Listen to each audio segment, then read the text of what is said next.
SS Rajamouli versus Rohit Shetty. आखिर कौन है इंडियन सिनेमा का सबसे बड़ा डायरेक्टर और आखिर किसने दी है सबसे ज्यादा ब्लॉकबस्टर मूवीज, तो वहीं किसने दी है सबसे ज्यादा फ्लॉप मूवीज, क्योंकि आज होगा इन दोनों की last 12 hits and flop movies का कंपैरिजन। क्योंकि दोस्तों राजामौली ने अभी तक 12 फिल्मों को ही बनाया है। तो चलिए शुरू करते हैं। तो सबसे पहले एसएस राजामौली लेकर आते हैं अपनी 12वीं movie student number 1। Junior NTR के साथ मिलकर लाते हैं एक एक्शन ड्रामा फिल्म जिसका बजट होता है 4 करोड़ और मूवी भी कमाती है 12 करोड़ और बन जाती है एक सुपरहिट मूवी। तो वहीं दूसरी तरफ रोहित शेट्टी भी लेकर आते हैं अपनी 12वीं मूवी ओनल द बेस्ट। लाते हैं एक कॉमेडी ड्रामा फिल्म जिससे ऑडियंस को करते हैं हंसा हंसा के लॉर्ड पोर्ट। आपको बता दे इस मूवी का बजट होता है 35 करोड़ और मूवी कमाती है 58 करोड़ और बन जाती है एक हिट मूवी। तो यहाँ पॉइंट मिलता है एसएस राजामौली को, क्योंकि बजट और कलेक्शन के हिसाब से उनकी मूवी सुपरहिट है। लेकिन फिर राजामौली लाते हैं अपनी 11वीं मूवी सिम्हाद्री। एक बार फिर जूनियर एनटीआर संग बनाते हैं जोड़ी और छा जाते हैं बॉक्स ऑफिस पर, क्योंकि मात्र 7 करोड़ के बजट में बनकर मूवी कमा डालती है 26 करोड़ और बन जाती है एक ब्लॉकबस्टर मूवी। लेकिन फिर रोहित शेट्टी भी लाते हैं अपनी 11वीं 11 मूवी गोलमाल 3। एक बार फिर दिखाते हैं कॉमेडी का जादू और इस बार उड़ा डालते हैं बॉक्स ऑफिस के फ्यूज, क्योंकि 40 करोड़ के बजट में बनकर मूवी कमाती है 165 करोड़ और बन जाती है एक ब्लॉकबस्टर मूवी। तो यहाँ दोनों को मिलता है बराबर पॉइंट, क्योंकि बजट और कलेक्शन के हिसाब से दोनों की मूवीज ब्लॉकबस्टर 1 है। कि तभी फिर एसएस राजामौली की आती है 10वीं मूवी चैलेंज। इस बार करते हैं कुछ नया और एक्टर नितिन संग बनाते हैं एक एक्शन स्पोर्ट फिल्म जिसका बजट होता है 6 करोड़, लेकिन मूवी कमाती है 15 करोड़ और बन जाती है एक हिट मूवी। कि तभी फिर रोहित शेट्टी की भी आती है 10वीं मूवी सिंघम, एक एक्शन कॉमेडी फिल्म जो होती है तमिल फिल्म सिंघम का हिंदी रीमेक, लेकिन फिर भी 40 करोड़ के बजट में बनकर मूवी कमाती है 145 करोड़ और बन जाती है एक सुपरहिट मूवी। तो यहाँ पॉइंट ले जाते हैं रोहित शेट्टी, क्योंकि उन्होंने दी है एक सुपरहिट मूवी। और फिर एसएस राजामौली लेकर आते हैं अपनी 9वीं मूवी छत्रपति। प्रभास के साथ मिलकर बनाते हैं एक एक्शन ड्रामा फिल्म जिसकी ऑडियंस करती है जमकर तारीफ, क्योंकि 12 करोड़ के बजट में बनकर मूवी कमाती है 32 करोड़ और बन जाती है एक ब्लॉकबस्टर मूवी। और फिर रोहित शेट्टी भी लेकर आते हैं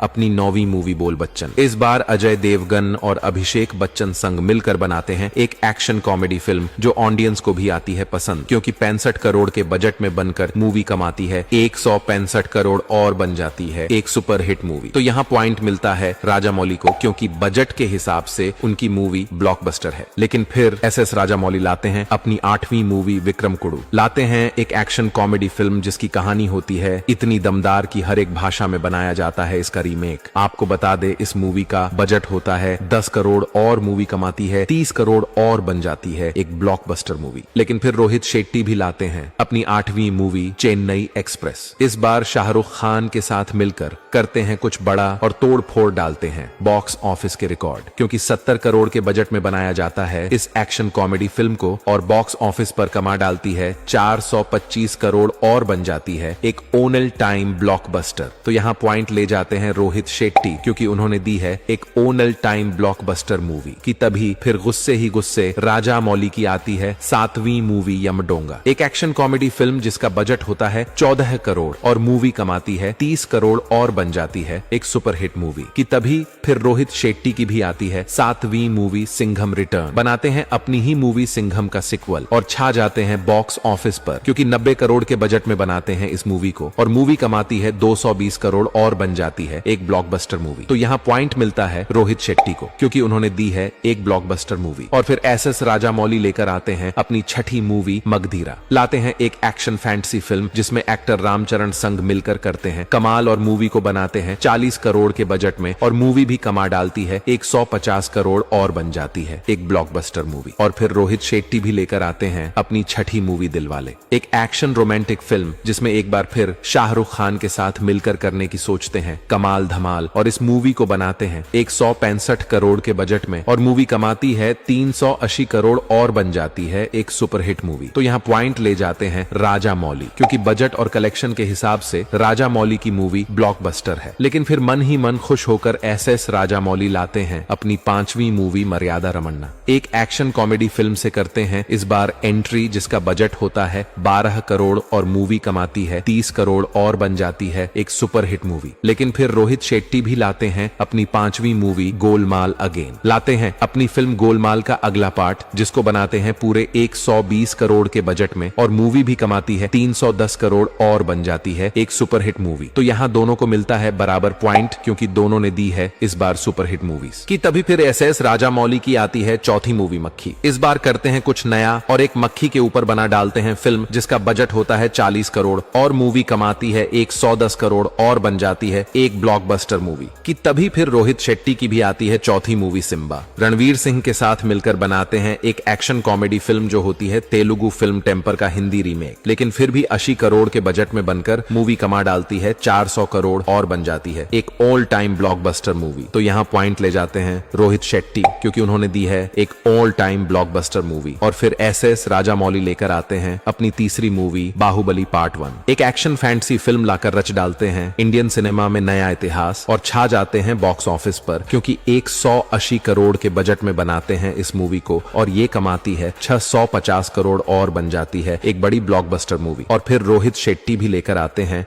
अपनी तीसरी मूवी सूर्यवंशी, लाते हैं एक और कोप एक्शन थ्रिलर फिल्म जिसमें लेते हैं अक्षय कुमार का सहारा और मूवी को बनाते हैं 160 करोड़ के बजट में और मूवी कमाती है 295 करोड़ और बन जाती है एक हिट मूवी। तो यहाँ पॉइंट ले जाते हैं एसएस राजामौली, क्योंकि उन्होंने दी है एक बड़ी ब्लॉकबस्टर मूवी। लेकिन फिर राजामौली लाते हैं अपनी दूसरी मूवी बाहुबली पार्ट 2, अपनी ही मूवी बाहुबली का बनाते हैं सिक्वल और इंडियन बॉक्स ऑफिस पर बना डालते हैं एक नया रिकॉर्ड, क्योंकि 250 करोड़ के बजट में बनाते हैं इस मूवी को और मूवी कमा डालती है 1810 करोड़ और बन जाती है एक ऑल टाइम ब्लॉकबस्टर मूवी। लेकिन फिर रोहित शेट्टी भी लाते हैं अपनी दूसरी मूवी सर्कस। एक बार फिर रणवीर सिंह संग मिलकर लाते हैं एक कॉमेडी ड्रामा फिल्म और सोचते हैं इस बार तो तोड़ूंगा बॉक्स ऑफिस के रिकॉर्ड, लेकिन मूवी गिरती है बॉक्स ऑफिस पर औंधे मुंह, क्योंकि 150 करोड़ के बजट में बनकर भी मूवी कमाती है 60 करोड़ और बन जाती है एक बड़ी डिसास्टर मूवी। तो यहाँ पॉइंट ले जाते हैं एसएस राजामौली, क्योंकि उन्होंने दी है एक ऑल टाइम ब्लॉकबस्टर मूवी। लेकिन फिर मन ही मन खुश होकर राजामौली लेकर आते हैं अपनी पहली मूवी आरआरआर। जूनियर एनटीआर और रामचरण संघ मिलकर बनाते हैं एक एक्शन ड्रामा फिल्म और छा जाते हैं दुनिया भर में और उड़ा देते हैं बॉक्स ऑफिस के फ्यूज, क्योंकि 500 करोड़ के बजट में बनकर मूवी कमाती है 1250 करोड़ और बन जाती है एक बड़ी ब्लॉकबस्टर मूवी। लेकिन फिर रोहित शेट्टी भी लेकर आते हैं अपनी पहली मूवी सिंघम अगेन, लाते हैं एक एक्शन थ्रिलर फिल्म जिसमें अजय देवगन, अक्षय कुमार, रणवीर सिंह, अर्जुन कपूर और टाइगर श्रॉफ जैसे बड़े बड़े एक्टर के साथ मिलकर भी नहीं कर पाते हैं कमाल, क्योंकि 350 करोड़ के भारी भरकम बजट में बनाते हैं इस मूवी को। लेकिन मूवी कमाती है सिर्फ 400 करोड़ और मूवी बन जाती है एक एवरेज मूवी। तो यहाँ पॉइंट ले जाते हैं एसएस राजामौली, क्योंकि उन्होंने दी है एक बड़ी ब्लॉकबस्टर मूवी। तो दोस्तों यही है